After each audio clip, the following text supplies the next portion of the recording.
आज का हमारा विषय है कोडिंग डिकोडिंग, जिसे हिंदी में सांकेतिक भाषा भी कहा जाता है।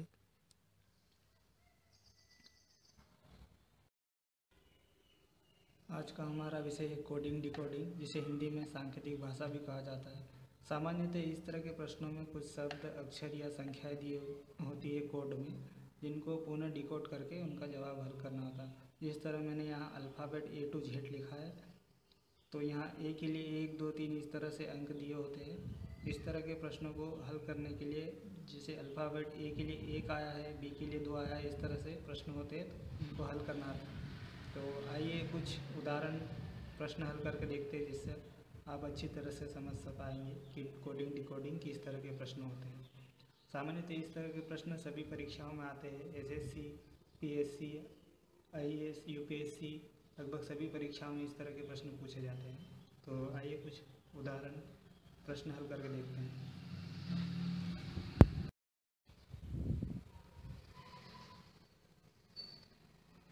तो चलिए पहला प्रश्न देख लेते हैं। यदि E बराबर 5 है और पेन बराबर 35 है, तो EGG का मान होगा। तो ये अल्फ़ाबेट के आधार पर ही, जैसे आप देखोगे A, B, C, D, E, F, तो यहाँ देखोगे 1 2 3 4 5 6, 5 का मान E को दिया होगा। तो ये इस तरह देखोगे तो ये आप समझ पाओगे कि अल्फ़ाबेट के अंकों को दिया गया। तो पेन को किस तरह 35 लिखा गया, तो देख लेते हैं। इसके लिए P कौन से नंबर पे आ रहा है, 16वें नंबर पे आ रहा है। E कौन से नंबर पे आ रहा है, 5वें नंबर पे। N कौन से नंबर पे आ रहा है, 14वें नंबर पे। तो आप जब इन सब को जोड़ोगे तो इसका मान हो जाएगा 16 5 21 और 14 35। तो ये आप देख पा रहे हैं कि इन तीनों अल्फ़ाबेट्स के क्रम को जोड़ा गया तो 35 आया। तो इसी आधार पे EGG का मान भी निकाल लेंगे हम।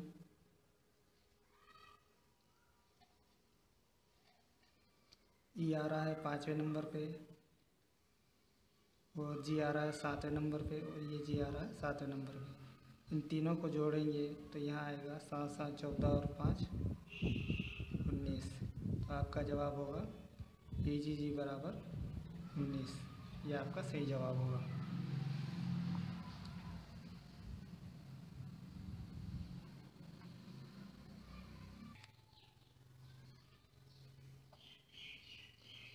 चलिए अगला प्रश्न है।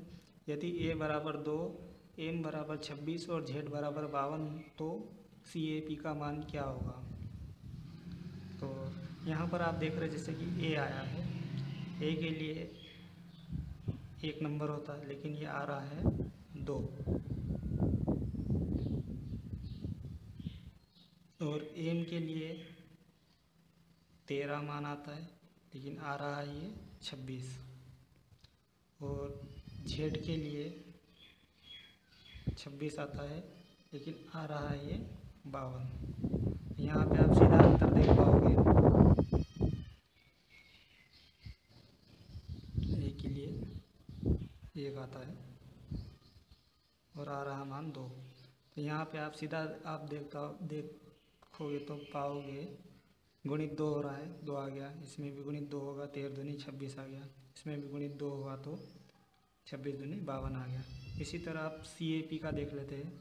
C के लिए आता है 3, A के लिए आता है 1 और P के लिए आता है 16।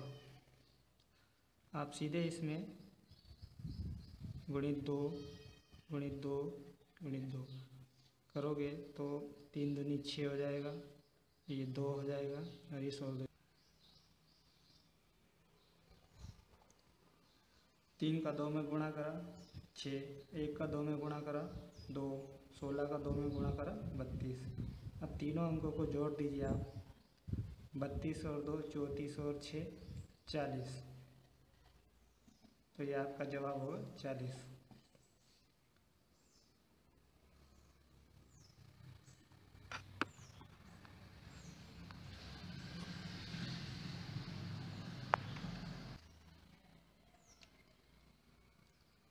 अगला प्रश्न है। यदि 1 2 3 का आशय 9 8 7 है, तो 2 3 4 का आशय होगा। तो यहाँ देख लेते 1 2 3 कहाँ से 9 8 7 क्यों है 1 2 3, इसके नीचे लिख लेते हैं 9 8 7। क्या किस वजह से 1 का 9 आ रहा है? तो यहाँ देखोगे तो आप इसमें 8 जुड़िया, इसमें 6 जुड़िया, इसमें 4 जुड़िया, ये 9 8 7 है। ठीक इसी तरह 2 3 4 को देख लेते हैं 2 3 4, इसमें 8 जोड़ दीजिए, इसी तरह इसमें 6 जोड़ दीजिए और इसी तरह इसमें 4 जोड़ दीजिए, तो ये आ जाएगा 10 9 8, ये आपका जवाब होगा।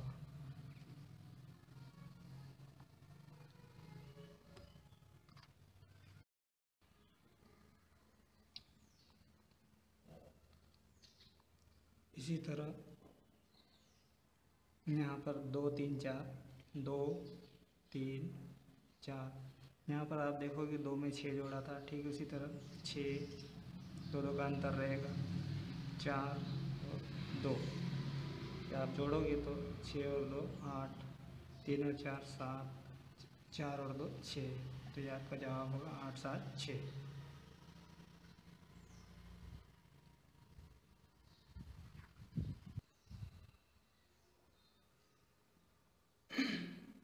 अगला प्रश्न है, यदि 4 5 3 9 4 5 को का सही DECIDE है तो 8 9 7 8 का कूट होगा।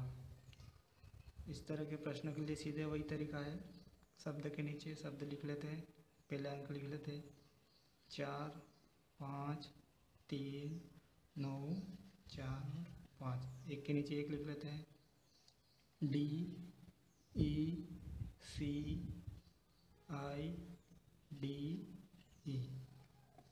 आप देखोगे अल्फ़ाबेट में तो इसी क्रम में आ रहा है, 4 पे D आ रहा है, D चौथे नंबर पे, 5वें पे E आ रहा है, ABC तीसरे पे आ रहा है, I 9 पे आ रहा है, D 4 पे आ रहा है और 5 E पे आ रहा है। ठीक इसी तरह हम इसे भी हल कर लेते हैं 8 9 7 8, 8वें नंबर पे क्या आएगा? अगर 9 पे I आ रहा है तो JKL IJK H आएगा, 8वें पे H आएगा, 9वें पे I आएगा। ठीक उसी तरह 7वें पे G आएगा और 8वें पे H आएगा, तो ये आपका सही जवाब होगा HIGH।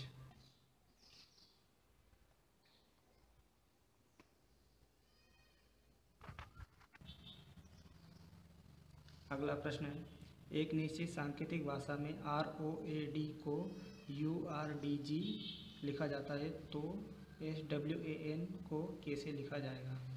तरीका वही है, शब्द के नीचे शब्द लिख लेना चाहिए ROAD, इसको लिखा है URDG। अब यहाँ पर आप देखोगे तो R के बाद STU कितना जोड़ रहा? 3 शब्द जोड़ रहा। O के बाद PQR यहाँ भी 3 जोड़ रहा। E के बाद BCD यहाँ भी 3 जोड़ रहा। D के बाद EFG यहाँ भी 3 जोड़ रहा। तो आप देखोगे 3 शब्द जुड़ते जा रहे हैं। ठीक इसी तरह इसको भी स्वान को भी लिख लेते SWAN, इसमें भी 3 शब्द जोड़ दीजिए STUV। यहाँ पर देखोगे W के बाद XYZ, A के बाद 3 जोड़ोगे BCD, N के बाद 3 जोड़ोगे तो MNOPQ, तो ये आपका सही जवाब हो जाएगा VZDQ।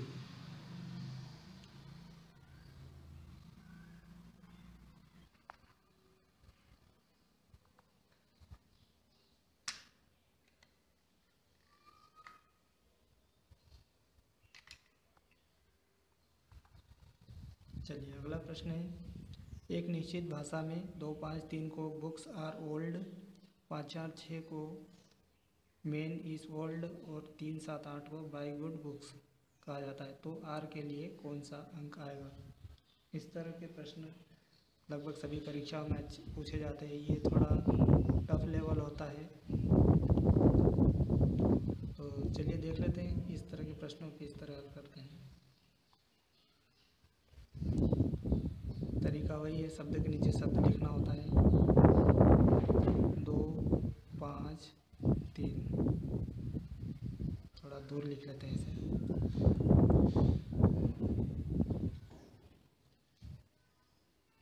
2 के लिए बुक्स को, 5 के लिए आर और ओल्ड। ठीक उसी तरह 5, 4, 6 ये है man is old, man is old.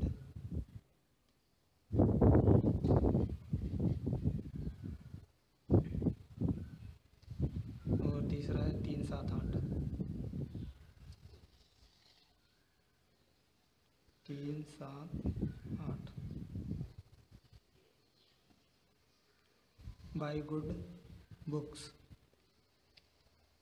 Bye good books.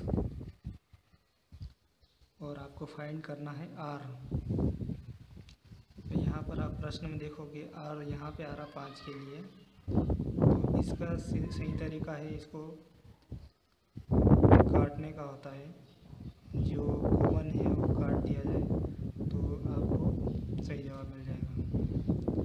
Common आप यहाँ शब्द देखोगे, सारा यहाँ और यहाँ कॉमन, तो देखोगे यहाँ बुक्स कॉमन आ रहा है, बुक्स से इस तरह अंक भी कर दीजिए, 3 से 3 गया। अगला कॉमन देखोगे गुड आ रहा है, नहीं है, ओल्ड आ रहा है यहाँ और यहाँ, ओल्ड से ओल्ड गया। यहाँ पर अंक देखो कौन सा कॉमन आ रहा है, 5 आ रहा है, ये 5 से 5 गया। अब आप देखोगे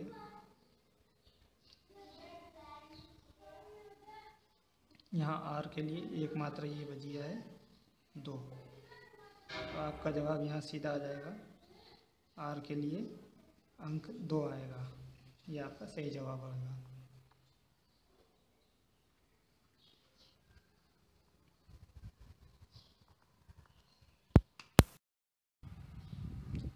अगला प्रश्न है, यदि संतरे को सेब, केले को खुमानी, सेब को मिर्च, खुमानी को संतरे और मिर्च को केले कहा जाता है तो इनमें से तीखा कौन सा होगा?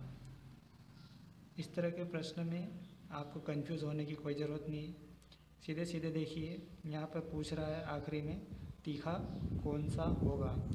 जैसे कि हम जानते हैं तीखा क्या हो सकता है, संतरे हो सकते हैं, सेब नहीं मीठा आता, केले मीठे आते, खुमानी भी नहीं हो सकता, सेब मिर्च हो सकता और संतरे हो सकता। मिर्च ज़्यादा चरका आता है तो मिर्च को तीखा मान सकते हैं। तो पूछा है कि तीखा कौन सा होगा। जब हम जानते हैं कि मिर्च तीखा होता है तो हम मिर्च कह सकते हैं, मिर्च तीखा होता है, ठीक है। लेकिन प्रश्न को आप देखोगे तो मिर्च को केले कहा जाता, तो यहाँ पर सही जवाब क्या होगा? केले सही जवाब होगा। तीखे को आप क्या कहोगे? केले।